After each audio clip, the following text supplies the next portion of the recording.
सावन में बस इतना ही करो। सोमवार का आपको स्मरण मालूम होगा, सावन के कई बार 4 सोमवार पड़ जाते हैं, कई बार 5 सोमवार पड़ जाते हैं। 5 सोमवार का आप लोगों ने तो सुन रखा होगा ना, 5 सोमवार की महिमा क्या है।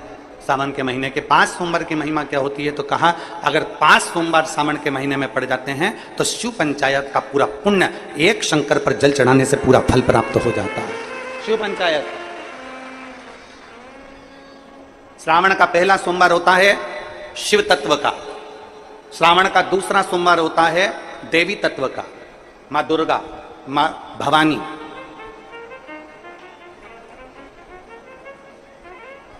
आप लोगों ने शिव पंचायत शिव महापुराण की कथा पहले बाची आप लोगों ने सुनी होगी, उसमें शिव पंचायत का वर्णन करा था। 5 देव,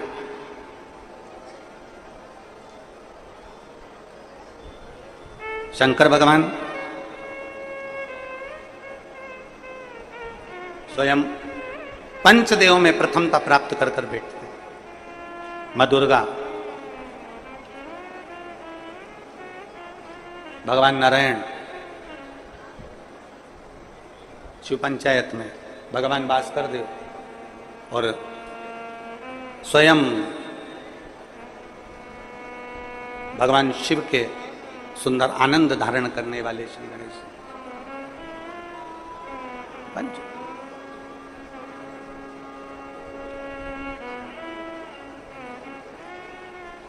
अब प्रथम में शिव, दुर्गा, नारायण, भास्कर देव, गणेश जी, ये सब भगवान शिव की पंचायत के अंतर्गत विराजमान होते हैं और ये 5 सोमवार का फल हमें प्रदान करते हैं।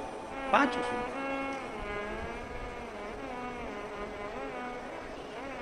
एक सोमवार की महत्वता है, एक सोमवार का क्रम है।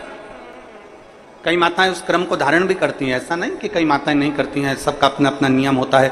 कोई शिव मंदिर में जाता है तो एक अक्षत, एक चावल का दाना शिव जी को समर्पित करता है, कोई मंदिर जाता है तो एक पुष्प शिव जी को समर्पित करता है, कोई मंदिर जाता है तो एक बेलपत्र शिव जी को समर्पित करता है, कोई मंदिर जाता है तो जल समर्पित करता है। सबका अपना अपना भाव है। रुद्राक्ष के जन्म की अनेक कथा, पर भाग्यशाली हो आप जो 72 साल बाद ये जो सावन का महीना आया है, सोमवार से सोमवार तक का, कहते हैं इस सावन में जो सोमवार से सोमवार तक का सावन रहता है, सोमवार से शुरू सोमवार से विराम, अगर आपके घर में रुद्राक्ष है, आप रुद्राक्ष धारण करते हो या रुद्राक्ष अपने घर में रखते हो, तो उस रुद्राक्ष को छोटी सी कटोरी में रखकर या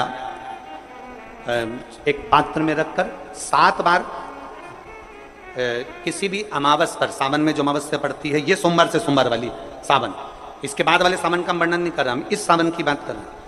या तो अमावस, पूर्णिमा, त्रयोदशी, चतुर्दशी या प्रदोष, शिवरात्रि, अष्टमी, ये ऐसी तिथियां हैं जो सोमवार से सोमवार तक का जो सावन होता है, सावन में कटोरी में रखकर, प्लेट में रखकर, थाली में रखकर 7 बार अपने घर में अगर रुद्राक्ष है तो उसको बलवान बनाने के लिए इसी सावन के महीने में 7 बार तो जल, 5 बार दूध गौ माता का और 2 बार गाय का घी उस रुद्राक्ष पर लेपित करना चाहिए। और फिर उस रुद्राक्ष को धूप बत्ती हो या घर में गूगल की धूप हो, वो धूप बत्ती से उस रुद्राक्ष को सिद्ध कर लेना चाहिए। कुछ नहीं आता ना, शिव का नाम लो, श्री शिवाय नमस्तुभ्यं बोलो और उस रुद्राक्ष का स्पर्श कर कर अपने गले में धारण करते हो तो गले में, पूजन में रखते हो तो पूजन में, या किसी कार्य सिद्धि के लिए रखते हो तो कार्य सिद्धि के लिए। अगर ये सोमवार से चालू होने वाले सावन को, सोमवार से विराम होने वाले सावन में अगर हम सिद्ध कर लेते हैं तो वो रुद्राक्ष हमारे जीवन का सबसे श्रेष्ठ रुद्राक्ष हो जाए। बेलपत्र की पूजन आप साल भर में अगर एक दिन भी आपने बेलपत्र को जल चढ़ाया है, एक दिन भी बेलपत्र को नमन करा है, एक दिन भी बेलपत्र के वृक्ष को यदि तुमने पूजा है, साल भर में एक दिन भी आपने अगर बेलपत्र की आराधना करी है, तो आप जब जब सोमवार का व्रत रखती हो, प्रदोष का व्रत रखते हो, आप जब जब शिवरात्रि का व्रत रखते हो, आप जब संकट सोमवार का व्रत रखते हो, पशुपति व्रत रखते हो, तो तुम्हारे उस व्रत को सफल बनाने के लिए बेलपत्र का वृक्ष भी तुम्हारे लिए व्रत रखता है, जिससे तुम्हें इस फल की प्राप्ति। ऐसा सावन की शिवरात्रि में या सावन के सोमवार में ऐसा क्या रहता है? श्रावण की शिवरात्रि में, श्रावण के सोमवार में इतना महत्व क्या रहता है?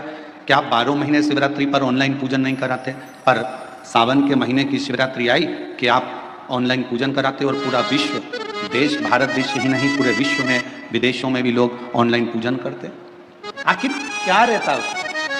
मेरा मेरी जीजी से, मेरी बहन से निवेदन है, तुम दुनिया के साल भर में कितने भी व्रत कर लो, तुम कितने भी उपवास कर लो, तुम कितनी भी पूजन कर लो, तुम कितना भी अनुष्ठान कर लो, सारे व्रतों पर, सारे अनुष्ठानों पर, सारी पूजन पर सावन के महीने के जो सोमवार होते हैं, जो शिवरात्रि होती है, जो प्रदोष होती है, ये पूरे साल के व्रतों पर प्रबलता प्रदान करते हैं, बल देते रहते हैं। सावन के महीने में किसी भी एक सोमवार को अगर व्यापार नहीं चल रहा है, नौकरी नहीं मिल रही है, तो कोई तकलीफ आ रही है, तो कोई कष्ट आ रहा है, कोई रोग बढ़ रहा है, डॉक्टर से ऐसा लग रहा है कि ये बड़ी बीमारी बताने वाला है, शरीर में कोई गांठ पड़ गई है और वो जांच के लिए गई है, तो बिल्कुल श्रावण के महीने में किसी भी एक सोमवार को गंगा जल लेकर जाइए शिव मंदिर में, शंकर जी के मंदिर में थोड़ा सा गंगा जल नंदी को समर्पित कर कर, थोड़ा अशोक सुंदरी को समर्पित कर कर, थोड़ा गणेश और कार्तिकेय को समर्पित कर कर, थोड़ा सा गंगा जल जया विषहारा शामरी बारी बहुतली और देव को समर्पित कर कर, थोड़ा सा गंगा जल शिवलिंग पर समर्पित कर दो। उस गंगा जल को वापिस झेल कर लेकर आओ, 3 दिन तक लगातार उस गंगा जल को पीना प्रारंभ करो। उसके बाद जांच के लिए आप कहीं पर भी जाइए, बाबा कृपा जरूर करेगा, ये निश्चित था।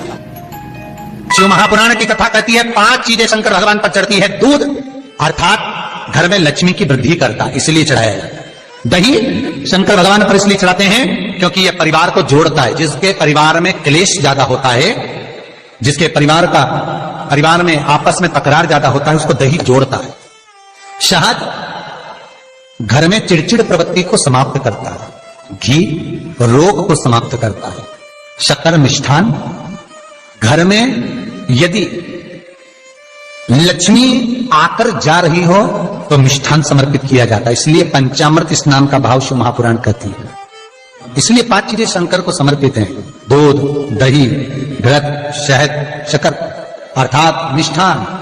शक्कर से मूलतः यहाँ शिव महापुराण में शक्कर नहीं लिखी है। 1 लोटा, फिर सावन में 2 लोटा, क्योंकि चातुर्मास के अंतर्गत सावन के महीने में भक्ति दुगनी करो, जल दुगना करो, मंत्र जाप दुगना करो, श्री शिवाय नमस्तुभ्यम दुगना करो। किसी भी शंकर के मंदिर में जाओ, सावन के महीने में भक्ति दुगनी करो, जल दुगना करो, मंत्र जाप दुगना करो, श्री शिवाय नमस्तुभ्यम। में भगवान शंकर वर्णन करते हैं ब्रह्मा और भगवान नारायण की साक्षी में, जिसके घर में शिवलिंग होगा, जो शंकर के मंदिर में 1 लोटा जल चढ़ाने के लिए जाएगा, जो शिव महापुराण की कथा को श्रवण करने के लिए जाएगा, उसके घर में दोनों देवियां एक साथ कदम रखकर प्रवेश कर जाएगी। सरस्वती का कदम पड़ेगा, बुद्धि आएगी, विवेक आएगा, और फिर लक्ष्मी का कदम पड़ा तो लक्ष्मी उसके घर में श्रेष्ठता के साथ निवास करेगी। लोग कहते हैं कि ये खा लो, वो खा लो, ये खा लो। मेरा निवेदन है